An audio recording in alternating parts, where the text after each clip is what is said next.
Leonidas and the brave 300 are dead. Have I not given enough for your dream of a united Greece, Themistokles? You will be the God King. Hello everybody, welcome to What the Flick. Christy, Lemire, Matt Atchity, Alonso Duralde. Sequel, prequel, sidequel to 300 out this week, Rise of an Empire. I didn't see it. I didn't see the first 300. They looked too faggy for me. It is super gay. I mean, like in all the best possible ways. Well, like super shirtless, hunky, like hairless. Oiled. They wrestle, they go, the Spartans, they like to wrestle in their leather straps. It's like Folsom. Okay, so this is, is it a concurrent story with 300? It's kind of like the Athenian side of it and the Persian side of what was going on when Gerard Butler led his mighty 300. I was confused about the timeline on this. All I know is it's kind of a Xerxes origin story because he's like a normal dude and then eventually he rises out of this evil gold mystical river and becomes the god that we know him to be. I kind of wanted more Xerxes in this. Take a look. For glory's sake. War! Generals gathered in their masses. I'll attack the Greeks with my entire navy. You're no god. You're just a man.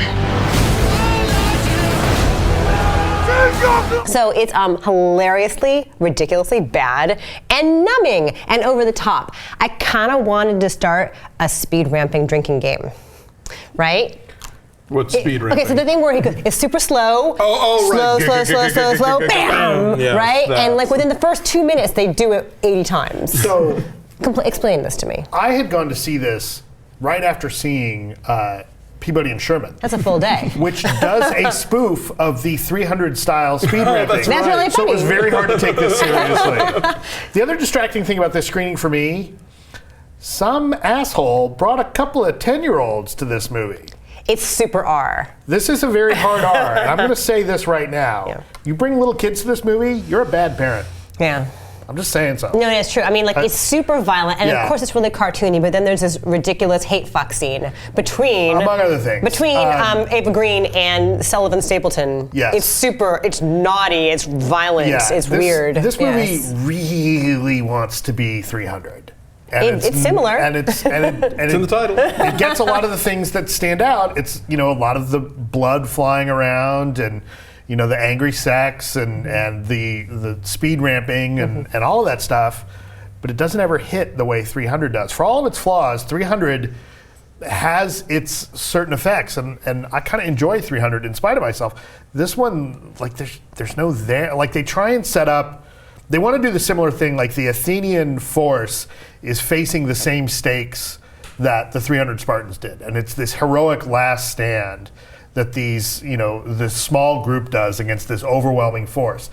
They don't sell it right. Like, it just doesn't work. Here's what I wonder. If the original 300 didn't exist, would this seem really thrilling and novel to us? Or is it that film was so influential and so much looks like it since then that we're just numb to the effect of it? I don't know. That's what I think.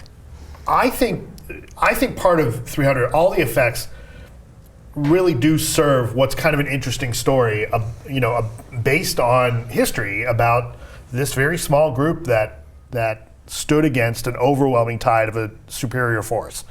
And so for all of the stylistic things that happen in that movie, it's still kind of an interesting story. This one, the story's not that interesting. There's really no story.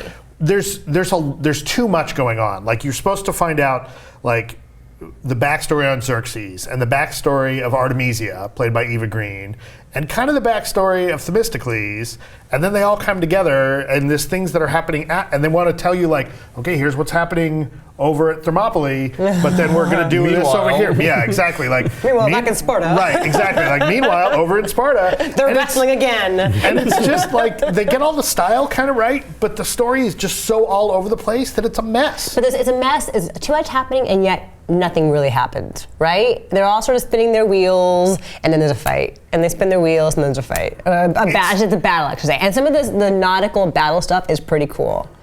Some of it is, but then some of it's kind of stupid. Like what? Well, like the first battle scene between the first naval battle between the small Greek force and the large Persian force that makes it look like they're coming down this big hill. It's like a big hill of water. It's the ocean. It's a tide. It's called a tide. Right. But it's like this giant hill, and like you see these point of view shots from the Persians, like they're going to come riding down this hill, and it's like, wait, what? Right, because you want realism in your 300 movies, right? I'm okay with them taking license, but let's not go bananas, right? Like, let's not. The laws of physics. Like, yeah. Can I just say, so real fast, Themistokles. The whole time, I thought his name was 2 words, Themistokles. Like he's the Fonz. No, call me Themistokles. The Fonz. It's Themistokles again. No, anyway, so I couldn't figure it out until I saw the closing credits. I'm like, oh, it's one word. He's not the Themistokles. Yes, he's so just a Themistokles. He's one of many. So you were starting to explain before we began this that this is based on a Frank Miller story that's not even finished, right? Right. So this was, the official production notes say that this is based on a Frank Miller graphic novel. Well, not exactly, because the graphic novel never actually got done. He did a treatment for this that then got turned into the movie, but the graphic novel's not around. So it's, again, based on his idea. There's some historical reality to this because it is based on what happened between, Artemisia was a female naval commander in the Persian military force. That's probably as close to reality as there is. Like, did she wear fetish gear like Eva Green does? I don't know. There was an ocean. Exactly. Yes, I kind of love everything she wears. I don't know that there's any, I don't know that Herodotus ever mentioned that there was hate sex between Themistokles and Artemisia. That would have been an awesome way to solve battles in olden days. That would have been pretty cool. Who wins? Exactly. But it's kind of fun. At times it's fun. It's ridiculously fun in ways I'm not sure it intends to be. I can't tell. I think only Eva Green and Rodrigo Santoro, who plays Xerxes, I think they only get the campiness of it. William Bibiani has a good point where he talks in his review about as long as you realize that this is Eva Green's movie, for her to camp it up and be goofy, then you'll have a great time. Because when she's not on screen, the whole movie shuts down. Even like the battle scenes are not that exciting unless she's involved. When she's on screen and when it's about her character, this is kind of an interesting movie. But when she's not involved, when it's like Themistokles talking to his buddies and stuff, like, so maybe it is an inadvertent feminist manifesto. If you look and see, Maybe. she rules her whole navy, and then Lena Headey is the Queen of Sparta, Queen Gorgo of Sparta. I mean, they're the ones who run shit. Yes. So maybe for all of its machismo, maybe it's actually a woman's picture. Doctoral thesis waiting to be written.